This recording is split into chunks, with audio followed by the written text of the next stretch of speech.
Right now मैं discuss कर रहा हूँ course for 12 target 2025 JEE NEET and board right. और प्रेजेंटली मैं डिस्कस करूंगा problems on the electric field. Already मैं इलेक्ट्रिक फील्ड का कॉन्सेप्चुअल टॉपिक्स ले चुका हूं, ठीक है ना। और ये जो पूरे आपका electrostatics electric charge and field का आपका जो कंप्लीट प्ले लिस्ट अरेंज किया गया है, ठीक है। ओके, तो देखो जैसे एक मैं प्रॉब्लम करता हूँ। जैसे मान लो कि ये आपका सपोज दैट कि ये इलेक्ट्रिक फील्ड है, ठीक है। ये हो गया इलेक्ट्रिक फील्ड और ये सीलिंग है। ये मान लो आपका रेफरेंस वर्टिकल है। एक ये स्ट्रिंग है, इसमें ना एक चार्ज पार्टिकल क्यू मास एम अटैच किया गया है, ठीक है। तो यू नो डैट कि इलेक्ट्रिक फील्ड के चलते इस पर फोर्स लगेगा। ऑलरेडी पता है तुझे E is equal to F by Q T होता है, तो F is equal to Q T into E. और अगर चार्ज पॉजिटिव है तो along the electric field move करता है, राइट। तो देखो इसमें ना थीटा, ये थीटा बोलो क्या हो गया, ये हो गया एंगल ऑफ इक्विलिब्रियम, राइट। ये हो गया एंगल ऑफ इक्विलिब्रियम, तो ये फाइंड करना है। और सेकेंड क्वेश्चन इसमें टेंशन फाइंड करना है, ठीक है। तो देखो इसमें कुछ नहीं, आप ये आपका Q है, मास m है, तो ये तो mg हो गया, ये आपका Kv हो गया और ये हो गया T, ठीक है। और ये हो गया थीटा, तो ये हुआ T cos थीटा और ये कितना हुआ T sin थीटा। तो अब इक्विलिब्रियम इक्वेशन लगा दो, T sin theta is equal to कितना हो जाएगा बोलो Kv, और T cos थीटा, तो T sin theta is equal to Kv हो गया और T cos theta is equal to mg। तो ये डिवाइड कर दो, 1 डिवाइडेड बाई 2, तो T तो कैंसिल हो जाएगा, तो tan theta is equal to Kv upon mg, right. या theta is equal to tan inverse Kv upon mg। Okay, तो ये अपना थीटा हो गया, ठीक है। और क्या फाइंड करना है, टेंशन एक्सर्टेड बाय स्ट्रिंग। तो आप देखो ये टेंशन T है, तो ये दोनों का जो रिजल्टेंट होगा, टेंशन क्रिएट होता है ड्यू टू एक्सटर्नल कॉज, तो ये रिजल्टेंट कितना हो जाएगा, ये जो आप देख रहे हो ये जो रिजल्टेंट हो जाएगा ये दोनों फोर्स का, ये बीच का एंगल 90 है, तो वेक्टरली ऐड करोगे तो ये तुम्हारा हो जाएगा Kv का whole square plus mg square, ठीक है। तो यही तो आपका क्या हो जाएगा, टेंशन हो जाएगा, ठीक है। ये दोनों का जो रिजल्टेंट आएगा वही टेंशन के बराबर होगा, ठीक है। और भी मैं क्वेश्चन इसमें डिस्कस करता हूं। जैसे मान लो तुम और भी सोचो, ऐसा सपोज दैट ये तुम्हारा क्या है, इलेक्ट्रिक फील्ड हो गया, राइट। ये हो गया इलेक्ट्रिक फील्ड, ठीक है। और ये अपना वर्टिकल रेफरेंस हो गया, ये अपना इक्विलिब्रियम थीटा पर आया हुआ था, ये आपका mg और ये Kv और इधर आपका T, ठीक है। और ये जो आपका रिजल्टेंट है इधर अंडर रूट Kv का होल स्क्वायर प्लस mg का होल स्क्वायर, ठीक है। तो अब देखो इसमें अगर तुम, ये तो इक्विलिब्रियम पोजीशन है और इस हल्का स्लाइटली इसको आप डिस्प्लेस करो और छोड़ दोगे तो ये आपका सिंपल पेंडुलम की तरह बिहेव करेगा with respect to this axis, right. तो इसमें जो जी इफेक्टिव होगा, जी इफेक्टिव जो होगा under root Kv whole square plus mg whole square and divided by क्या हो जाएगा m। और टाइम पीरियड अगर l length of the string है तो 2 pi under root L G effective, ठीक है। इसी के रेस्पेक्ट में ये आपका ये करेगा, ऑसिलेट करेगा, ठीक है। अच्छा, एक चीज़ और है, जैसे थीटा एंगल ऑफ इक्विलिब्रियम और एक होता है थीटा मैक्सिमम, ठीक है ना। अधिक से अधिक थीटा कितना जाएगा, मतलब जैसे अगर हम जैसे इसको रिलीज करेंगे तो ये क्या होगा, एक मैक्सिमम एंगल, मतलब थीटा इक्विलिब्रियम और थीटा आपका मैक्सिमम दोनों डिफरेंट होगा, तो वो थोड़ा हम लोग डिस्कस करेंगे, राइट। कि थीटा मैक्सिमम कैसे निकालोगे, ठीक है ना। तो ये थीटा मैक्सिमम, तो देखो इसमें तुम्हारा ये क्या है बोलो, सीलिंग है। ये मान लो अभी हम थीटा मैक्स इसको बोल रहे हैं, तो एक्चुअली थीटा मैक्सिमम का मतलब क्या हुआ, यहाँ से तुम इसको रिलीज किए हो, ठीक है। ये अपना इलेक्ट्रिक फील्ड है, ठीक है। तो यहाँ U0 है और फाइनली V0 हो, जहाँ पर वो जाकर के मोमेंट्री रेस्ट में आएगा तो थीटा इक्विलिब्रियम बोलेंगे, ठीक है। ये L है, ठीक है। तो ये जो दिख रहा है आपका L साइन थीटा मैक्स हो जाएगा, ठीक है। थीटा मैक्स, इसको मैं थीटा नॉट बोलता हूँ, ठीक है ना। थीटा नॉट मतलब ये मैक्सिमम वैल्यू, राइट। तो ये तुम्हारा साइन थीटा नॉट, राइट। और ये जो दिख रहा है आपका ये L, ये हो गया कितना, ये वाली L cos theta naught, right. तो ये जो आपका ये जो मिल रहा है L1 माइनस, मतलब यहाँ से यहाँ जा रहा है तो कितना रेज हुआ, तो 1 cos थीटा नॉट, राइट। तो देखो अभी इसमें क्या है कि के इनिशियल कितना हो गया बोलो, 0 हो गया, के फाइनल भी क्या हो गया, 0 हो गया। एंड वर्क एनर्जी थ्योरम जानते हो, work done net is equal to क्या होता है, डेल्टा के होता है, ठीक है। तो अब यहाँ पर देखो आपको कि कौन कौन फोर्स काम करेगा, है ना। तो इसमें वर्क डन नेट हो रहा है 0 माइनस 0 0 हो रहा है, तो work done by M G plus work done by electrostatic field, ठीक है, and plus work done by tension, तीनों 0। तो टेंशन तो कोई वर्क नहीं करेगा क्योंकि it is always perpendicular to the displacement, दिख रहा है आपको, ये हमेशा परपेंडिकुलर। तो माइनस ये रेज हो रहा है तो ग्रेविटी नेगेटिव वर्क कर रहा है, तो कितना हो जाएगा, minus M G L 1 minus cos theta naught, right. And ये आपका KV plus work done by ये हॉरिजॉन्टल डायरेक्ट कीवी का KV L sine theta, right, and is equal to क्या हो जाएगा आपको 0 हो जाएगा, ठीक है।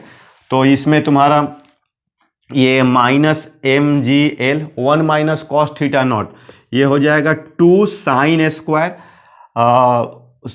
कितना हो जाएगा 2 sine square theta naught by 2 plus kiwi L 2 sine theta not by 2 cos theta not by 2, ठीक है। तो ये तो एक गया आपको, और उधर ये 0 हो गया तो उधर ले जाओगे तो आपका KV L 2 cos theta not by 2 is equal to M G L 2 sine theta not by 2, ठीक है। तो ये 2 गया, एल गया आपका, तो ये उधर tan थीटा नॉट अगर लेते हो tan थीटा नॉट बाई 2 तो is equal to KV by M G, right, ठीक है।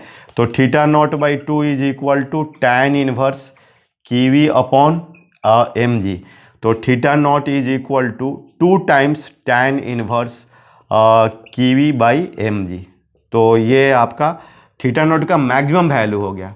तो आप देखना थीटा इक्विलिब्रियम और थीटा मैक्सिमम, तो इसमें आपका ये समझना है, थीटा इक्विलिब्रियम में नेट फोर्स 0 होता है और ये थीटा मैक्सिमम में आपका वी फाइनल जो होगा वो 0 होगा, ठीक है, जाकर के वो रेस्ट में आएगा। तो ये आपका हो गया। तो इस तरीके से और भी इसमें जैसे आपका ये लीनियर चार्ज डेंसिटी होता है, जैसे ये लैम्डा होता है linear charge density, lambda is equal to Q by L, right. अब ये आपको लैम्डा कूलम पर मीटर दिया हुआ है और ये डी दिया हुआ है, ये अल्फ़ा और ये बीटा। इसका मैं केवल रिजल्ट लिख रहा हूँ, ई परपेंडिकुलर और E parallel to the wire. तो ई परपेंडिकुलर तो is equal to K lambda by D sine alpha plus sine beta, ठीक है। एक बार आप डेरिवेशन से इसका रिजल्ट देख लेना आप लोग। And E perpendicular is equal to K lambda by D cos beta minus cos alpha, ठीक है। तो ये electric field due to line charge, linear charge density, right. तो इस पर भी प्रॉब्लम्स आते हैं, ठीक है ना, देख लेना आप लोग। और जैसे कि आपका ये आर्क के चलते electric field due to arc, जैसे कि मान लीजिए कि ये आपका चार्ज है और अब ये आप एक पॉइंट ले लो इस तरीके से, ठीक है ना, ये रेफरेंस है, ये अल्फ़ा है ना, ये आर है। तो अभी हमें अब इसमें लैम्डा, ठीक है। तो due to circular arc electric field due to circular arc, है ना, सर्कुलर आर्क लाइन चार्ज, ठीक है। तो ये आपका हो रहा है। तो अब इसमें देखो, अब अगर ऐसा हम देखें, जैसे ये थीटा हो गया, ये आपका डी थीटा हो गया, ये तो आर डी थीटा हो जाएगा। तो इसमें इसके चलते आपका इलेक्ट्रिक फील्ड डी ई और ये थीटा, तो ये तुम्हारा डी कॉस थीटा हो गया। और इन बाई सिमेट्री देखो तो इधर से भी, तो इसका मतलब कि E इज इक्वल टू क्या होगा, ये भी वही सेम, तो इसका भी कंपोनेंट आएगा। तो E is equal to 2DE cos theta 0 to alpha, ठीक है, ये हो जाएगा। तो अब ये तुम इसको एक्सपैंड कर दो 0 टू अल्फ़ा 2 के लैम्डा, तो ये एंगल कितना हो जाएगा, डी क्यू कितना हो जाएगा, lambda R D theta, right. तो lambda R D theta upon R square cos theta, ठीक है। तो ये गया, तो देखो is equal to K lambda by R and cos theta D theta, ये साइन थीटा होगा एंड 0 टू अल्फा, तो दैट विल बी के, अच्छा ये 2 भी है, 2k lambda by R sine alpha, ठीक है ना। तो ये आपका रिजल्ट हो गया। तो इस तरीके से आप डिफरेंट इसमें इसका कर सकते हैं। रिंग का भी electric field due to charge ring at axial point, वो भी देख लो आप, उसमें रिजल्ट्स वगैरह डेरिवेशंस भी कर सकते हो आप लोग। तो जैसे electric field due to charge ring, ठीक है, electric field due to charge ring, right, due to charge ring. तो ये ऐसा आपको इसमें मान लीजिए ये Q चार्ज है, ये R है, और ये डिस्टेंस x है, ठीक है। तो ये देखिए ये इस तरह से आपका छोटे छोटे पोर्शंस के लिए, तो इफेक्टिव इलेक्ट्रिक फील्ड इधर होगा, ठीक है, और ये distance RA square plus X square होगा, ठीक है ना। तो अगर आप थीटा लेते हैं तो ये थीटा, तो ये तो d हुआ, तो ये होगा d cos थीटा। तो यहाँ भी ये जो देखना रिजल्ट इसमें आता है KQX RA square plus X square power 3/2, ठीक है, KQ RA square plus X square power 3/2, ठीक है। और x का वैल्यू E का वैल्यू आपका मैक्सिमम होता है, E मैक्स होता है at x is equal to R/2 plus minus R/√2, ठीक है। तो इसका भी आप रिजल्ट मतलब इसमें कितना हो जाएगा, ये E इज इक्वल टू कितना हो जाएगा, DE कॉस थीटा, ठीक है, DE कॉस थीटा, उसका जो कंपोनेंट लेंगे, और cos theta is equal to X by this, है ना, cos theta is equal to X by √RA square plus X square, ठीक है। तो देखो उसमें आप जो इलेक्ट्रिक फील्ड लोगे तो E is equal to DE, तो K DQ ये RA square plus X square and cos theta X by RA square plus X square, और लिमिट 0 टू Q, तो finally KQX RA square plus X square power 3/2, ठीक है। और अगर आप x का वैल्यू 0 लेते हो तो इलेक्ट्रिक फील्ड 0, ये कहाँ पर हो गया, सेंटर पर हो गया, ठीक है। तो ये देखना आप इसमें इसका जो ग्राफिकल एनालिसिस करोगे जब, है ना, तो तुम्हारा ये रिंग हो गया। अब इधर तो आप पॉजिटिव डायरेक्शन, ये नेगेटिव, ठीक है। तो कुछ इस तरीके से होगा, x is equal two plus R/√2, और इधर आपका इस तरह से ये डायरेक्शंस नेगेटिव, ठीक है। तो ये हो गया analysis of the electric field, ठीक है। Okay, thank you.